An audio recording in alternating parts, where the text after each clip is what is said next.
click on got it. So, Yes. so you're basically saying you're not sure of the timing on the footwork. Is this in kata or is this just nagashi? In In Tsuki general? nagashi. I think that in kata, the general gist of the timing, I still remember from what Terada Sensei told me at the time in general. So I think the timing for Jutaiju, Jutaitan, and Tantaitan in general, it could be better, of course, as always, but I think in general it's okay.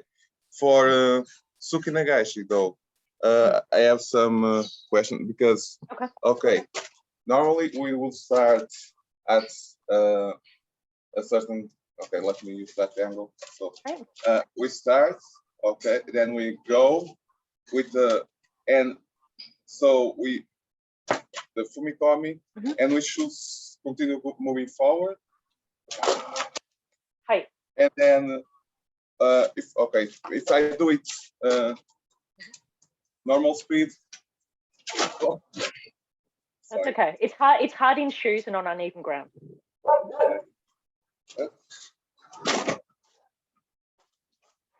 Is going and coming, the timing for it, and the footwork here. I don't know how much it should be, like trying to be small steps, bigger steps. Well, I mean, with Juken and Tanken, generally the idea is you have smaller steps than you might do with, say, Kendo or Naginata. And that's partly about stability, because you're trying to keep your posture the same. If you make it too big, your posture is going to start going back and forth as well. So the smaller they are, the easier it is to maintain balance and posture. So trying to keep them small, but I mean, when you're trying to get away from someone, the size is going to vary. So that's not, so don't stress too much about that. There's no sort of really big prescription. You don't want huge steps because again, that just throws you off balance. I'm going to try and demonstrate in here for you. I might just lower the camera slightly. So from my perspective, if I'm doing ski nagashi, so as I said, the first step is with the fumikomi, and then it's just a kind of a shuffle. And then when you're withdrawing, pushing back off the front leg as you do so it's basically a bit of a crab walk backwards and forwards. So 1, 2.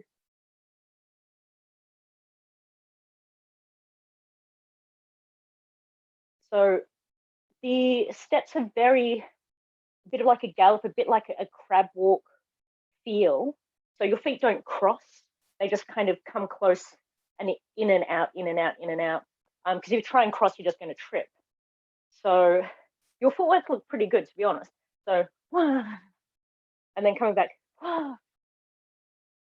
Again, because I'm keeping the footwork small, my posture can stay very stable. It's less likely that I'm going to have a bad postural position from that. And it's a bit harder to push me over if someone's coming at me as well. So it's the same way if you're receiving an attack, say you're acting as a motodachi or the uchi, the footwork you take is still very small as you absorb tsukinagashi, because if you make it too big, you move away. So if this is their mokuju and this is your kata, once it's connected, if you move too far back, you lose that connection. And the idea is that they should be maintaining that. And then this person has to take bigger steps, and they usually take bigger steps, and then it's small so that you can continue to feel that pressure on each other as you move away. So Juken, Tanken, generally smaller footwork than you'd expect, but it's not like it's tiny footwork.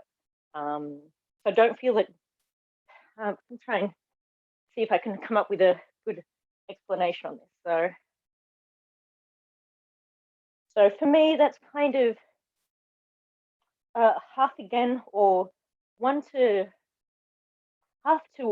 maybe 3/4 of the width of my current footwork. So here and then here.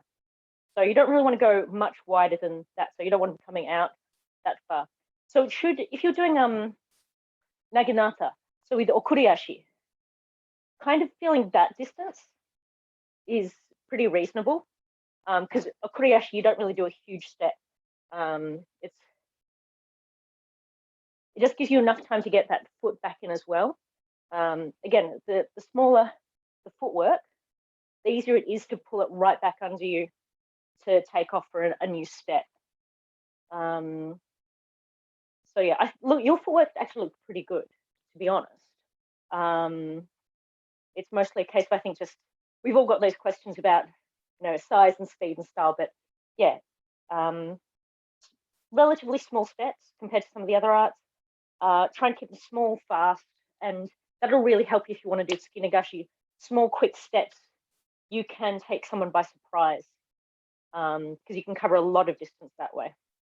So there's a number of exercises that, I'm not sure if you had this in any of your seminars, where they'd literally just have you with your weapon at the back of the dojo and then running,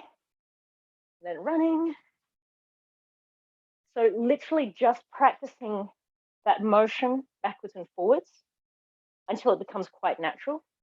And it'll start getting tighter as well, because you can't get faster if you've got a wide stance.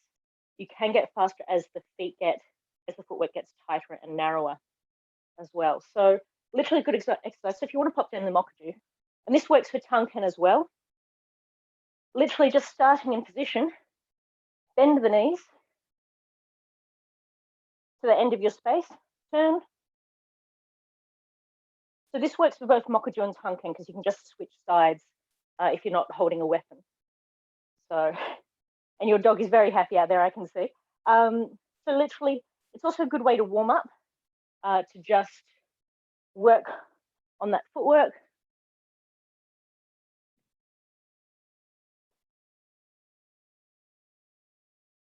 So it's small, it's relatively tight, and I can go very fast if I need to. The bigger I make it, the slower it's going to get. So if you want to just practice trying to get across a small area as fast as possible and then change sides and go back the other way, that's really only advice I can give you in terms of that style of footwork. Does that kind of make sense? That sort of help? Yes, it makes sense, and it's helpful. So what I've been doing, well, here I don't have that much space, but in the dojo, I've been trying to shuffle forward and shuffle backwards, like changing directions and at sometimes and going, change, go and change again and so on. The shift, maybe it's just a question of working more or practicing more, but I always feel like doing the shift, it's, of course I don't have a person to push off from, but doing the shift after doing Tsuki nagashi to move backwards is a little difficult to do. And that's pretty understandable, because obviously when we do hit someone, we get that reverb back, which you can kind of bounce off. If you've got a sturdy wall there, and I'm going to stress sturdy, so brick, not plaster, you can get a similar reverb off it. So let me see if I can demonstrate here. If I'm coming into the wall, I can kind of push myself back off it when it connects. Obviously, when we're doing these techniques, the idea is you stick it for a second before you come off. And that may also help you too, is just that brief hold so that you can adjust your balance to start going back the other way. I think a lot of people will think when they're doing something like tsuki nagashi, it's yeah, which isn't what they're after. It's yeah, and then a separate withdrawal. Because in all of our techniques, especially if it's kihon based, the idea is you need to hold it there slightly longer than you would expect to, so they see the point, they see the target made, and then you withdraw with a strong zanshin. So don't worry about an instantaneous flow back. It's not like whoo and back, it's like whoo and back. So it's a bit more of a hill kind of feel. So yeah, that may help too, if you're finding that a bit difficult, that transition. Yes, I think, yeah, I think that's helpful. Yes, thank you. That's okay. It takes everyone a while, and I think it's only because, especially when they were doing gradings at seminars, it was occasionally say, no, just hold it there longer, and now withdraw. So rather than trying to hit and retreat immediately. And this is the same thing with our kata. It's strong, and then they want to see that separate zanshin. So don't feel you have to go straight into the transition. There's nothing wrong with waiting a little bit. Again, if you're using something like the wall, you can use that to help push you off. So that's probably a bit more useful in things like shiai or jigeko, where you'll get that reverb back off to help you withdraw faster. But if you rely on that too much, it's going to start throwing your upper body back if your feet aren't ready for it either. So feel free to hold it a few seconds, like a second longer before you try and come back off. Any other particular questions at the moment, or we're just happy to get going? I don't, yeah. No, yeah, all the things related to Tsuki nagashi, like, what's the actual difference? Like, I'm not sure. That's the Okay. thing. I'm not sure about the actual difference between Maitsuki and Tsuki nagashi. Okay, so Maitsuki, it's about how they've termed it. So sometimes they'll say it's ski or they'll say Maitsuki, and that means they want you to move forward and strike. And normally that'll just be the one step as you strike, and that's you stop. Nagashi is referring to what happens after the strike. So nagashi, I think the term means like run or push or something like that. I need to actually look that up, my bad. But if you're doing ski nagashi, it's important to note that ski is first. So ski, nagashi. So might ski is moving forward, usually one step forward to strike. And that's the technique. Ski nagashi is strike and then push them through. So it's kind of a continuation of your movement. So again, if I'm just doing, if someone says to me, do might ski, yeah, that's might ski. That's the technique, all of it, pulling back. If someone says, do ski nagashi, it's ski nagashi. So the term is basically it's just referring to two different techniques. You don't need to say might ski because generally, if you say ski, you're going to be going forward. They don't have one for like skiato, as far as I know. So might ski is always really just going to refer to a normal strike. They might say ski mai, which again is the forward after ski, so that might sometimes be used for ski nagashi as well. So if they say ski mai, they're more likely to be after nagashi. And what they're saying is they want movement after you've done the ski. So just depending on where mai is sitting in terms of the term ski, if it's before, they're basically asking you to go ski. If they go ski mai, you do that ski and then you move forward. Does that kind of make sense? Yes, yes. Now it makes. Now I understand why the positioning of the mai on the word. Yeah, makes sense. Yeah, and it's a small thing because there aren't too many other arts I think necessarily that have that differentiation. I could be wrong, but I've never really come across it in Naginata that I can recall where that was a thing. But again, the bayonet is very much a charging weapon. It's all about that forward motion. So it's when the direction comes does make a difference to the command. So you'll either have ski or might ski, which is probably going to be normal ski, or you'll have ski mai or ski nagashi, and that'll be do your attack and then continue the movement. Don't think there's any other tricky terms like that necessarily in Jukendo and Tankendo. That's, I think, the one that tends to trip people up is which one are they wanting me to do and why. So, yeah. Any other questions I can help with at the moment? No, I think in terms of, yeah, Tsuki nagashi has been and might ski or ski mai has been the things I had trouble. Yeah, yeah. So yeah, I think that's for now, for today, I think that's it. That's okay. That's okay. It doesn't help. There's an exercise that we use called kamae, and it's using a similar idea.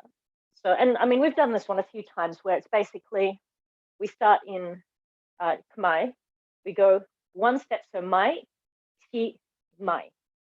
And again, that's about just knowing that I'm wanting you to move and then strike and then move.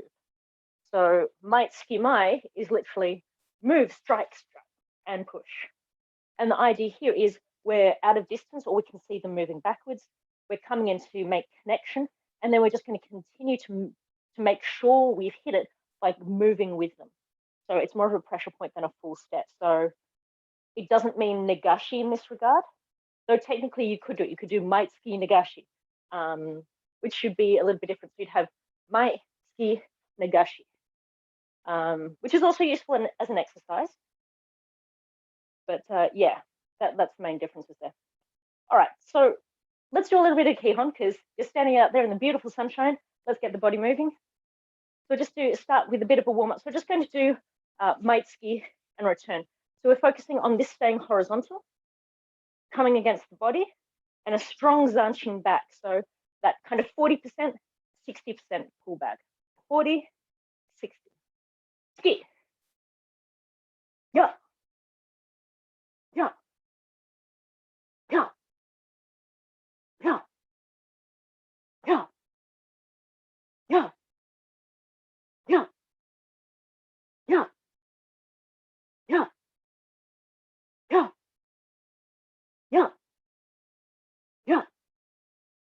Yeah. Yeah. Yeah. Yeah. Two more. Yeah. Yeah. Yeah. Roll it out. So this time we're going to do my ski. So starting in position, my ski. So this is a bit of a variant on normal ski. So ski could be, yeah, might ski would be my ski as another option. So sometimes it really just depends on what the person in front of you decides it's going to be. In this case, I actually want us to do a step before we do our ski strike with another step. So it'll be my ski, and then a couple of shuffles backwards, my ski. So just in your own time, focusing again on keeping it nice and straight and a strong zanchin as you withdraw. Hajime. Yeah. Yeah. Yeah. Yeah. Yeah. Yeah. Yeah. Yeah. Yeah. Yeah. Yeah. Two more. Yeah. Yeah. Good. Just going to grab a drink before it gets very dry in here. Okay. So this one, we're going to do ski mai. So in this case, ski with a step afterwards. So it doesn't have to be a full step. This one's about maintaining your connection once you've done ski and just driving the point home a little bit. So it's not nagashi, which is normally 3 to 5 steps.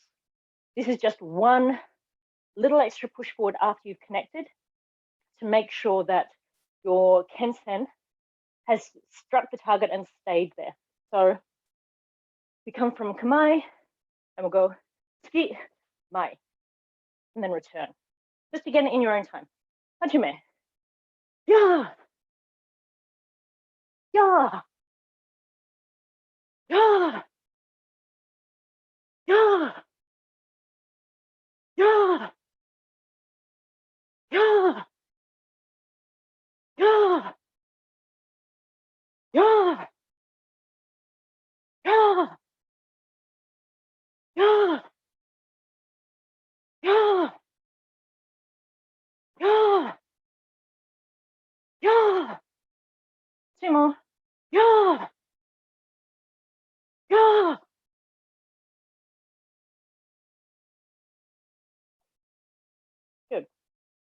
All right, so now we've got tsuki nagashi. So again, this could be referred to as kamae, just depending on what the sensei wants. But tsuki nagashi, in this instance, bearing in mind, I said, with nagashi, it's not meant to travel a huge amount. So 3 steps is fine. 5 steps is about your maximum. They never expect you to do more than that, because if you haven't connected at that point, just get the hell out of there and pick something else to hit. So 3 steps is plenty. And again, when it's small space, that helps a little bit. So this is really just focusing on, once you've hit that target, keep moving in that line, so don't deviate, don't curve, and you're trying to throw them over with that extra bit of movement. All right, tsuki nagashi. Bit more room. Hajime. Yeah. Yeah. Yeah. Yeah. Yeah. Yeah. Yeah. Yeah. Yeah.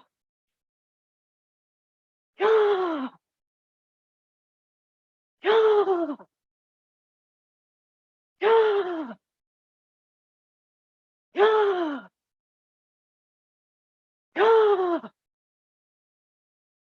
Yeah. 2 more. Yeah. Yeah. Good. Good.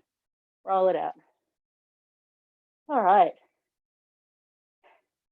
So that's a fairly good list of the variants that you'll get with forward movement around ski.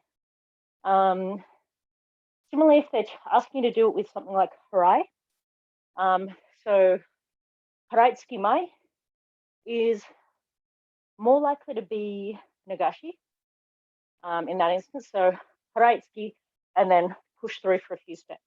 Otherwise, you're more likely to just get harai tsuki as the command.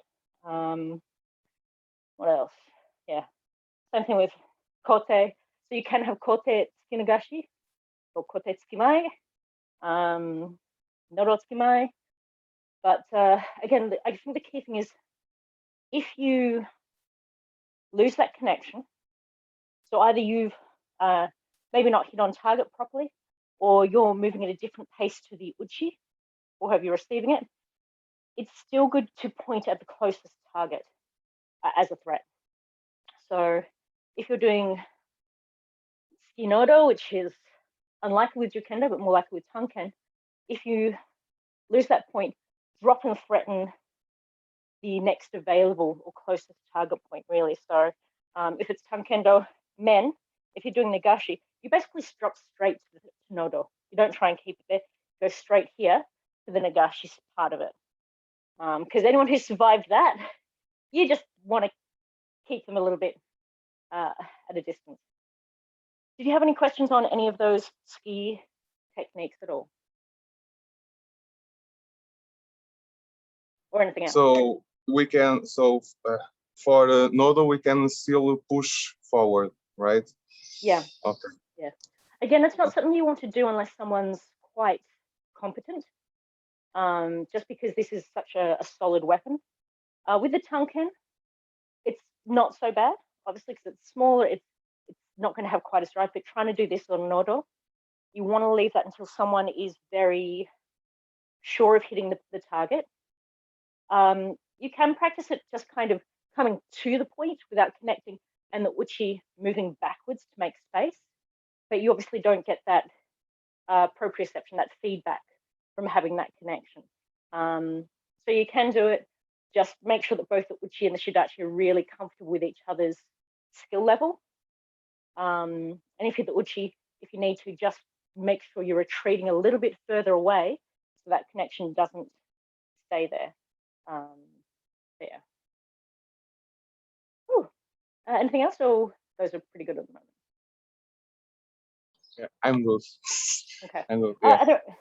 Are there any other particular Jukendo techniques you wanted to work on at the moment? Well, all of the harai are a little difficult. Okay. In particular, the Shita harai. Okay. That's the because of the backhand position. Yes. I'm going to see if I can try and find a way to demonstrate this. So just give me a second. I'm going to see if I can do something with this mop here. This could go very badly if my laptop goes spinning. I apologize in advance. Not sure how well that's going to hold. I'm going to prop a few things up. So this is my partner's mokuju. And as you can see, it's not going for my heart. It's actually aiming low, kind of around my Shita area, which is why we're doing Shita no harai. So when we come into this, I'm actually situated above them. And what I'm trying to do is connect that way. So I don't have to come down particularly far. It's just, but in order to do that, I have to bring, oh, you'd almost lose the laptop. Nice day. Definitely okay. All good. I knew the dangers. I knew the risks. But you can see there that because the angle is a lot lower, you have to do quite a high rotation. I think a lot of people, when they're thinking about it, they're thinking someone's pointing down at the knee, which that's not the height we're after. So we can set up the mop in a different position. Nice thing about having the garage again is I can set up all kinds of things with any of that.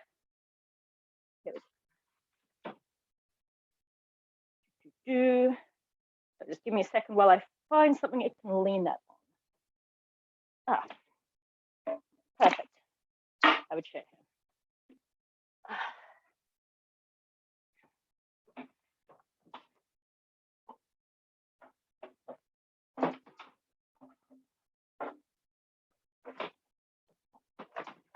All right, so that's about the height. Again, it's here, it's not down here, which I think is what a lot of people are expecting it to be.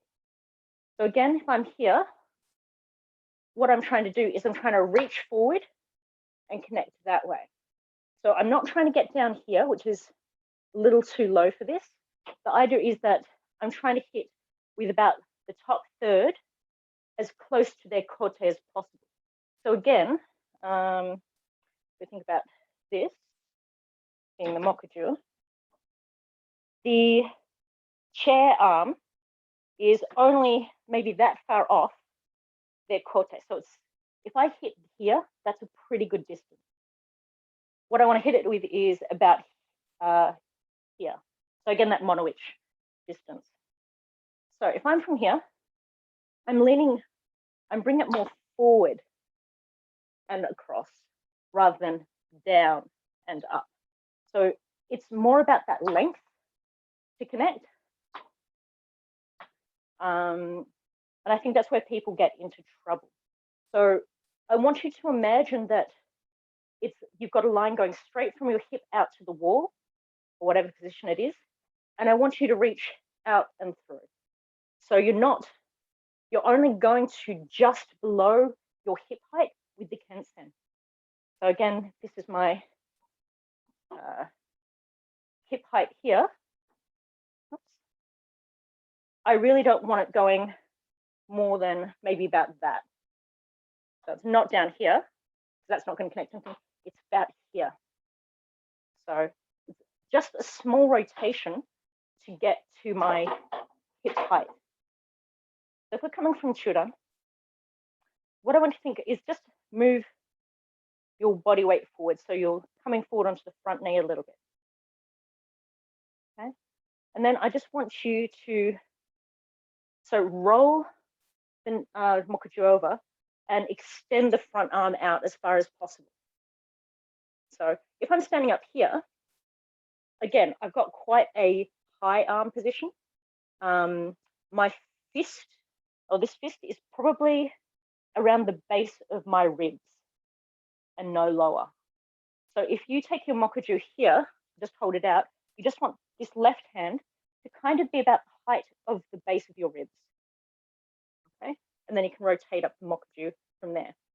But that means you have to have quite a long arm extension. So lock the arm forward, let both arms come forward as far as possible with the front hand, and just let the back hand come with it. Yeah. So again, I'm making sure that this is against my body as I do so.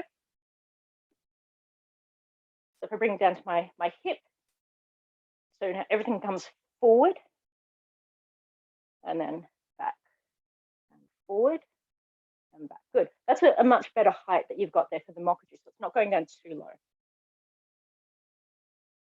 So it should mean that the kensen ends up roughly about your hip height, maybe a little bit lower, but not by much. So it's not deep. What's happening is because you're kneeling forward into it, you get that extra length and depth. And because the harai happens on the upward movement, that's where it needs to be the sharp up and then normal zanshin back. Sharp, zanshin, sharp, zanshin. Yeah, you really want to make sure that front arm's getting as far forward as possible, because that'll just get you closer to their kote, closer to that part of the mokuju to attack. So let's just do a few of those. So just going shita, tsuki, shita no harai, tsuki, ya, ya,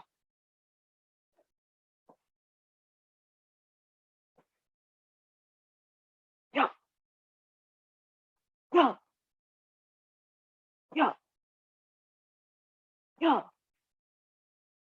ya, ya, ya. I'm just going to watch yours for a bit.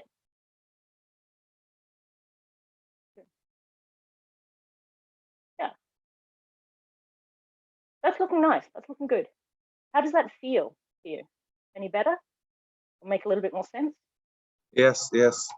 I was thinking, or not thinking, I was feeling actually something. So the movement, okay, let me press on the, okay, so I don't have to press the space bar. That's okay. So here, so is it the movement?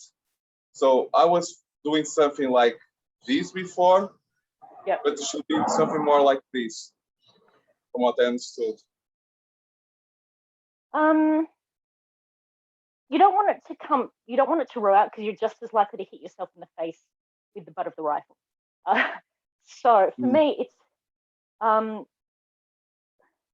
because the elbow in mokuju is, when you're doing Jukendo, is a little bit forward. Okay.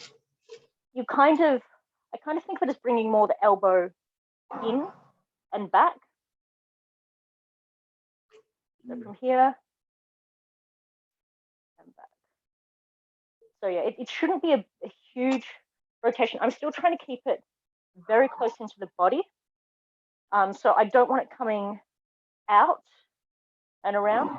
I just want quickest way I can get from hip up to chest, as it were. So it's a, yeah. Okay. So, yeah, okay. So we're outside. It's just the smallest movement then from my hip to forward. And then, yeah. I mean, because you're flipping the wrist, there is going to be some rotation out. You just want to make sure that it's not kind of like, so the shoulder isn't getting involved. It's the elbow and wrist getting involved more than anything else. Yeah. Okay, I see it. Also, I have a question that's more basic, I guess, which is, so when I do the chuck dots at the end, right? Okay, so what I feel like I'm doing at the moment is this. So it seems to me that I'm twisting my body to be completely sideways, and I'm not sure if it should be like this or this. Okay, so that's more about your kamae than anything else, and this is not uncommon. So I've got my front foot mostly facing towards you. I have my back foot a kind of 65 degrees, and that naturally brings my hips a little bit further round. So my hips are kind of pointing towards the corner. So if you're flat on, then my hips are more there. And that should mean that if I bring my elbow through, the line from here to here is a little bit simpler. Especially once you've got your boggle, because the boggle is going to, and the cutter is going to give you a bit more of a round front. So I'm just trying to see if I can try and demonstrate from here. It's very, very difficult to do that. So yeah, partly I think that back elbow as well. So while my foot is pointed towards you, my hips are kind of that way. My shoulders might be slightly more open, mostly because of the kata, going to be having an effect and impact. But that means that I'm trying to still keep that Hanmi the same at all times, but I'm trying to do it without the mokuju. So you can see both my shoulders are kind of in shot, but that's just barely in shot. So I'm not here, I'm not naginata. I'm just like kind of a comfortable medium between the two. That's a similar thing for tanken. So tanken isn't flat, it's not forward, it's just kind of that halfway point between the two where you can kind of see the back pectoral muscle and the back shoulder, but they're a very, very tiny target. So that, obviously, that's going to be getting a little too much. I think in terms of your Hanmi, you kind of want to bring the hips and shoulders back a little bit further than what you might expect, but it's not fully flat. That's one of the really hard things to explain over Zoom, I think. But one of the key things too is that you want to make sure that you're not going around, again, getting that shoulder involved with the motion. You want it to be, so it's not the shoulder coming around that way, it's the shoulder, because you already start with a forward, just coming straight forward and through rather than around there. And part of that sometimes is just finding your hip. I know Terada-san, and I'm not sure, he may have done this with you as well. He kept saying, I did not know where my hip was. And to a degree, that's absolutely right. So locating that hip bone each time for the wrist will make a difference. If you drop it too low, it's going to be too hard and you are going to end up with more of a rotation. If you have it too high again, and if you have it too far back, you will be forced to make that rotation. So it needs to be kind of on the, I think, there's one point of your hip where it's the most prominent forward piece. So it's, if you feel around your hip bone, this is kind of the point that's most forward. And that's kind of where you want your wrist to be sitting on that, because the pelvic bone kind of curves out, or the pelvic girdle curves out a little bit there. That's kind of that point that you want it on there. So it's a little bit more forward than you might expect. It's not back. And this is again how we end up with the shoulder and the elbow a little bit more forward. But it also makes that a much shorter and cleaner line. There's less need to go around. But again, once you've got your boggle on, that is also going to make a bit of a change too. So yeah, it's important to make sure you've got the right hip position. So it's kind of halfway point of the leg, like midway point here. And that's kind of where you want it. So don't let it draw back too far, because again, that'll just make it difficult. So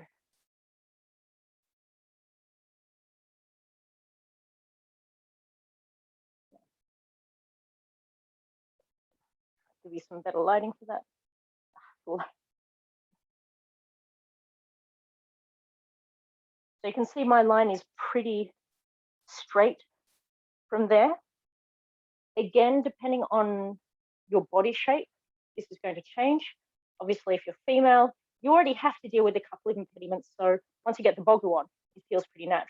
For guys, because you're generally a little bit more consistent in terms of the trunk, rather than having, huge up here and then smaller down here or vice versa, you'll probably find yourself you are doing a little bit more of a rotation around once you've got your boggle on.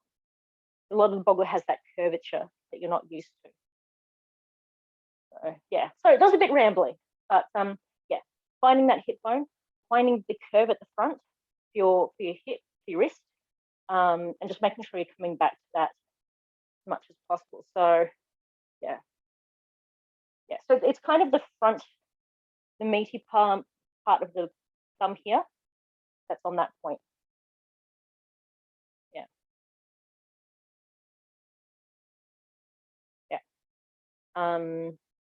Yeah. So that's about as best as I can explain that one, I'm afraid, without actually being there.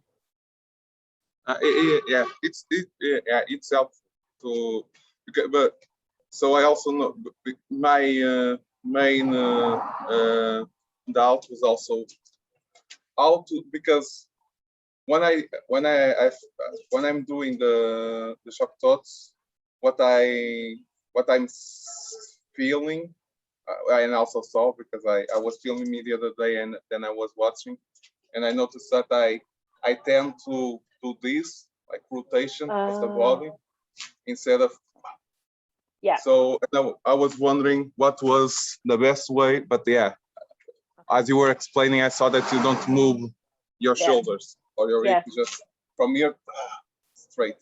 Yeah, and so for both Jukendo and I finish what you're saying. I was just going to say, yeah, with what you explain, the body positioning, the hip, the arm, and the motion, yeah, it makes sense that you don't need to move the, like, I do this, right? No need for that, just straight. And then because, oh, sorry, because I was just going to say, because when I was in Japan, I was having trouble with the being tight here. And I think I started to rotate so I could have it tighter to the body instead of doing it here. Like, yeah, and again, that's pretty normal, because once you get the Cartron, you lose a lot of that mobility, and you're having to work around another piece of armor that's sticking out. So I had a very similar problem. I think the main thing to remember is both Jukendo and Tankendo, literally the only thing that's moving is the feet underneath you and arms from base position to strike position. Everything else is basically meant to stay pretty much still. Excuse me. I'm just going to grab a drink, and I'll try and explain that a bit more. So what you were saying there, that you were rotating the body to try and get to tokusatsu. Yes. Part of that, I think, a lot of people feel like they're off center when they do this, bearing in mind that the other person's mokuju was on this side, pushing the center. Part of that is going to be about your front hand, just feeling it's loose and relaxed, and using the elbow to change your direction. So just allow the wrist and the elbow to push you across into seme, rather than trying to force it with the shoulder, because then you're also much more able to respond to movement. So literally, if you're just sitting in kamae, I'm not doing much more than moving with my elbow and my wrist to go from here to here and back. So I can pretty much draw wiggly lines with using nothing else but my wrist and my elbow. And this is also how you do ura. So a lot of people, when they're starting out doing ura, they go and they drop with kind of the shoulder and the elbow as well as the wrist. So it ends up being quite big when they're starting out, because they can't figure out how else to get around. What you're wanting to do is use your front hand to relax. So I'm going to try and just do it here. My fingers are relaxed. My wrist is relaxed. So even my elbow is barely reacting, but I'm making, fairly significant circles underneath the other person's mokuju without using my arms, or without using my shoulder, or barely using my elbow. I'm not using my body.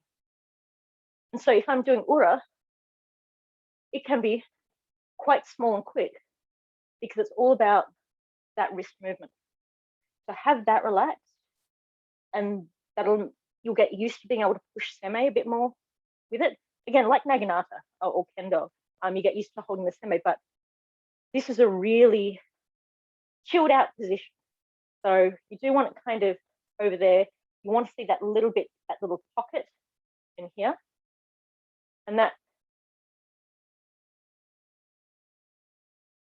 I'm just allowing the fingers to do it. Because remember, once you've got the corte on as well, your motions get made bigger without you really doing much.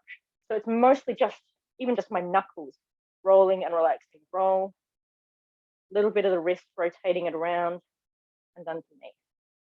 And that gives you a whole lot more range of motion without getting the shoulder involved. So I can draw little circles.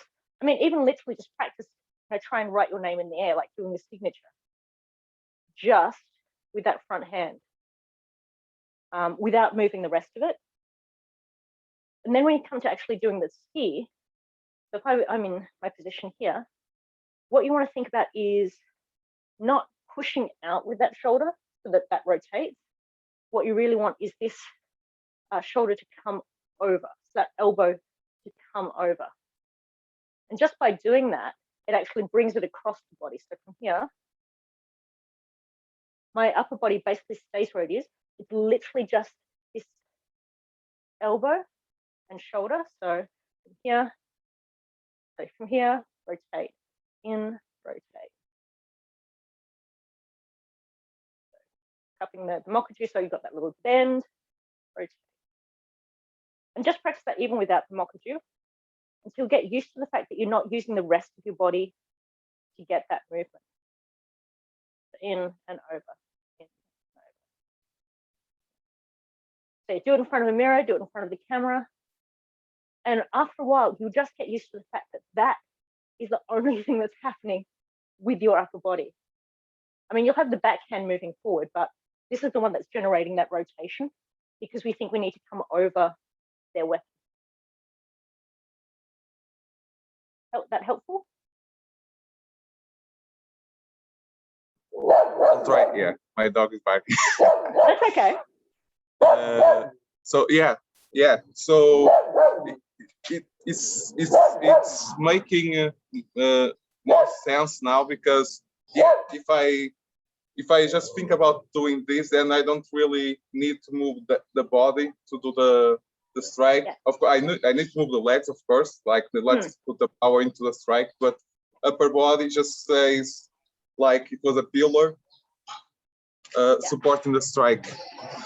Absolutely. And I mean, that's the hardest thing is we want to get everything involved, especially when we're getting used to a weapon. And especially when we don't have a partner, it's very easy to lose that technique. But whether it's mokuju or the tanken, it's the same thing. I'm doing a ski strike. My upper body is not doing anything. It's literally just that lock. And this is also why I tend to be so focused on that whole, it's just the elbow moving, nothing else. But everything else, I spend a lot of time thinking about keeping the rest of my body still. So pull in through, and I mean, this is a term you use a lot in sort of sports, what have you have it in Kendo too, and like that, is the core. So this is your core, down from your spine through to the belly. If you make that tight, you can keep everything else quite loose. You can do all kinds of things with arms. This is going to stay stable and strong. So literally, if you need to drop your weapon and just practice the motions. And again, if you've got a camera or a mirror, so you can see your body, especially flat on, I can see that the rest of my body is basically staying still. Yes. So that square is not changing. So best thing, camera, mirror, don't even bother with a weapon in your hand. Just focus on trying to keep everything still. And then that'll help with your footwork too, and keeping it still as you move. Because that's another thing too, is when people are doing Tsuki nagashi, they go, and then as they pull back, their weight shifts over the back hip. When they do the strike, their weight, you can see that's tilted me over, has gone onto the front leg, and it makes it very hard to make that transition back again. Whereas if I keep it upright, I can pretty much just keep going crab walk. This doesn't move. So yeah, literally just practice that, keeping that square stable. Let the legs move on underneath you, and just do it with your arms as well. But if you can keep that tight, it just becomes really natural after a while to hold that strong. Your arms and legs relax, and then the arms and legs will tighten or tension only when they need to. So you're not using up all your energy all the time trying to stop the rest of your body. Yes. Sorry, a lot of very weird explanations for me today, but hopefully they help. It makes perfect sense. Like everything together makes perfect sense. And I'm also thinking that it will also help me because I also feel like I'm not just the twisting, but also the pushing, like with my shoulder. But as you said, it shouldn't. Yeah, it's just elbow. Like, not engaging the shoulder for the strike. So yeah. I mean, there's still a tiny bit of engagement because you need to help it stiffen, because that's all part of that long set of muscles. But it's not forcing it through for Tanken. And for Jukendo, it literally roll. It's about getting that elbow rolled over the top. Yes. So if you think about the main thing being this elbow going from here over, but without taking the shoulder with it.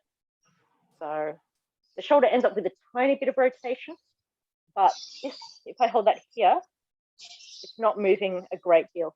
If I'm against a wall, I can feel a little bit of pressure against my hand, but it's not pushing this wrist back.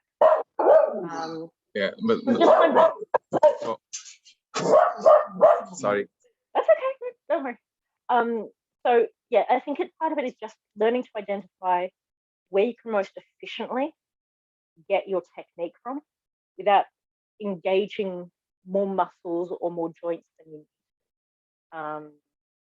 So yeah, for Tanken, as I said, it's literally about getting that elbow from here to here.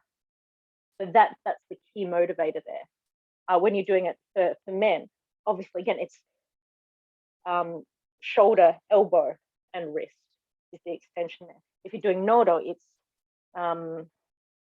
little bit of wrist, mostly elbow, and a tiny bit of shoulder for stability and to be able to push through. If you're doing Kote, it's a little bit of elbow, pretty much no shoulder, and it's more wrist.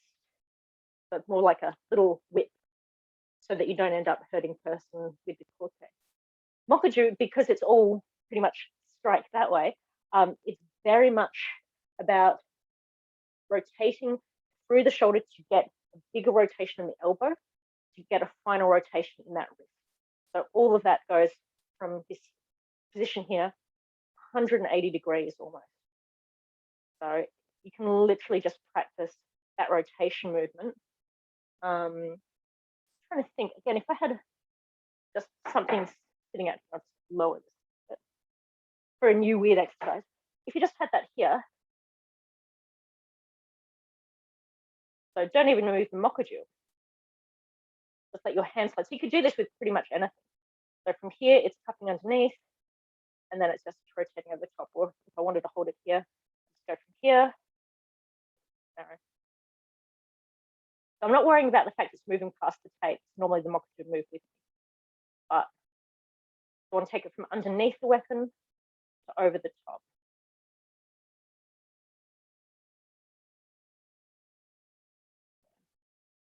Yeah, and you can see you're not engaging that shoulder as much anymore. You're not feeling the need to rotate it through. Yeah, just small things like that. Just said you don't need the weapon to do it. Once you know what the movement's supposed to be, you can just practice without. So that'll just help the muscle memory. I'm sorry, that was a really talky session at you, rather than a more of a kihon. Hopefully that helps get some of the feel for you. No, it's good because like just practicing it's good to have repetition done, but sometimes this is just in a sense Kion, and there's still some I was, by doing it more often, I felt like something I wasn't sure about what I was doing, and now and I was doing it wrong, of course. But now with the explanation, now I can look at new things to work on. Which Look, is... I'm not saying that I'm going to be 100% right in everything, but this is just from the way I've been working and the feedback I've gotten over time. It's stable rectangle, relaxed arms and legs, and use as little energy and be as efficient as possible in all the motions. And that's one thing with Jukendo and Tankendo. They're military style. You know, these are a military form. And so it's about precision, it's about being efficient, it's about being effective. So they're not going to waste energy or motion or breath or anything like that if they don't have to, because you want to be able to keep going and just doing it beautifully each time without exhausting yourself. And I think this is also why with a lot of the Shio matches, when you see them go into a match, it's hajime and they go. They just want to get that one strike done. They're not going to spend their time feeling each other out. They just go. Same thing for Tanken. They're not trying to show it off. They're not trying to say, hey, look at me doing my fancy Irimi Seitei technique. It's about how can I most effectively end this match in my favor right now. And I mean, that's not to say you don't get that in the other Budo. But I think because a lot of the practitioners obviously are military rather than civilian, there's much more mental focus on, I do not want to waste my time or my energy if I don't have to. I just want to get the job done as best as possible. So it's a very efficient art form.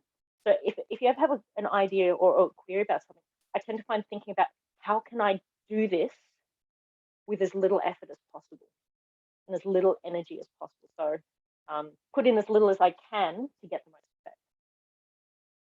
Yeah. I said I might be wrong in some of these things. I don't pretend that I know it all, but this is kind of the feeling and the feedback I've gotten over time. So yeah. The other thing too is I know you guys aren't necessarily dealing with a particular sensei in Japan for your I guess mentor sensei. So you're supposed to have one. I just don't know who it is. So if at any point you actually want to show some technique and get some feedback, I'm happy to pass on to Chiba Sensei, because he's kind of the Australasia mentor, and he's always very happy to help out, which is just lovely. So yeah, feel free to take some videos and ask questions, and I'm happy to pass them along to him if you don't want to do it directly. Yes, I'll try to film me more often and more to the point. Sometimes I film too much, I guess. That's okay. I mean, look, they kind of just want to see what it's like when you're not trying to demonstrate stuff. So a lot of the recordings that I've sent when we've done face-to-face, I'm just letting the camera run, and I might send a selection and go, okay, yeah, let's send this bit. And it's not about me correcting the technique. It's about going, okay, this is what we are doing naturally. What are your thoughts? Because obviously when I'm demonstrating something, I'm really focused on making it look good rather than necessarily showing what my weak points are when I'm just doing the technique. So yeah, leave the camera to run and then crop bits and pieces if you want to, like have 10 short videos. Okay, here's me doing chokototsu. This is me doing harai with Elio, for example. What kind of feedback he'll give back from that. May occasionally need some translation help from the piece, but is generally really helpful.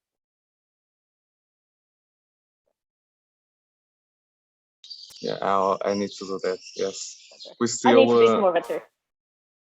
We're also at the moment we're still not able to practice face to face, like at a normal distance, striking each other. So I hope that, yeah, I hope that in September we can do it. Let's hope so, that we can actually strike someone.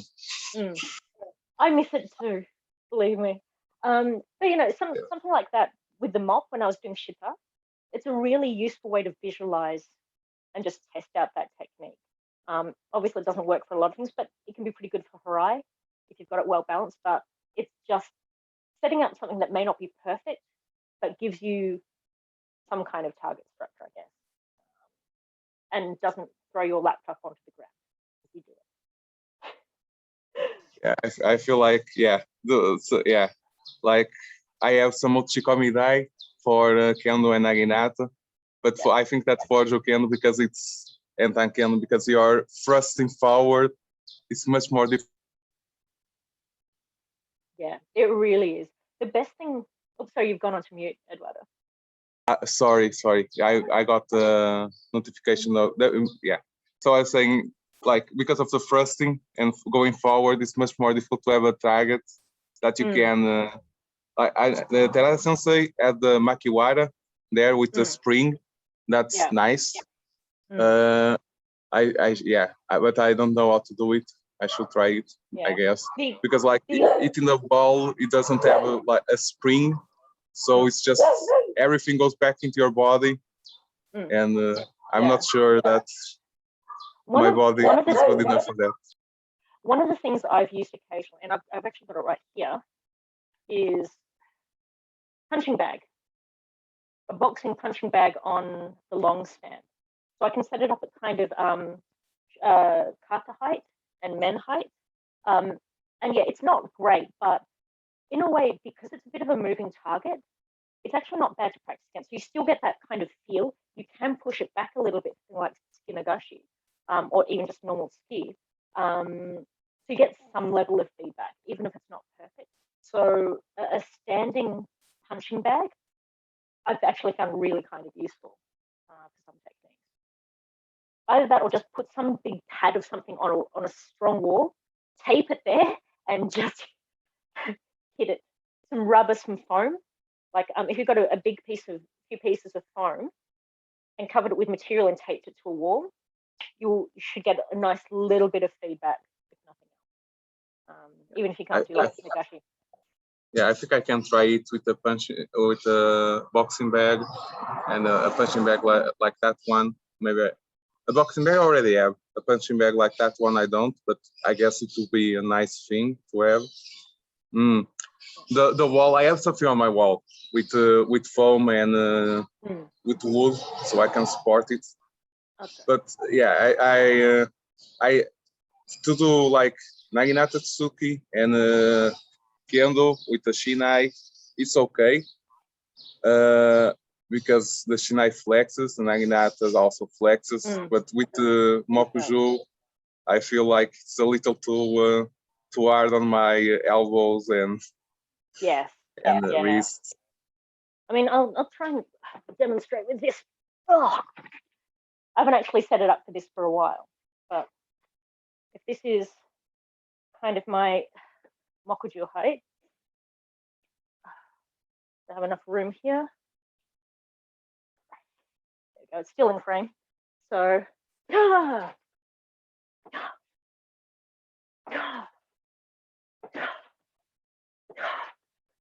and yeah, because it's not a stable piece, because this is I haven't blown it up for a while, it moves around. So each time the target's a little bit different, which is kind of good to practice with as well. And obviously if I'm doing do,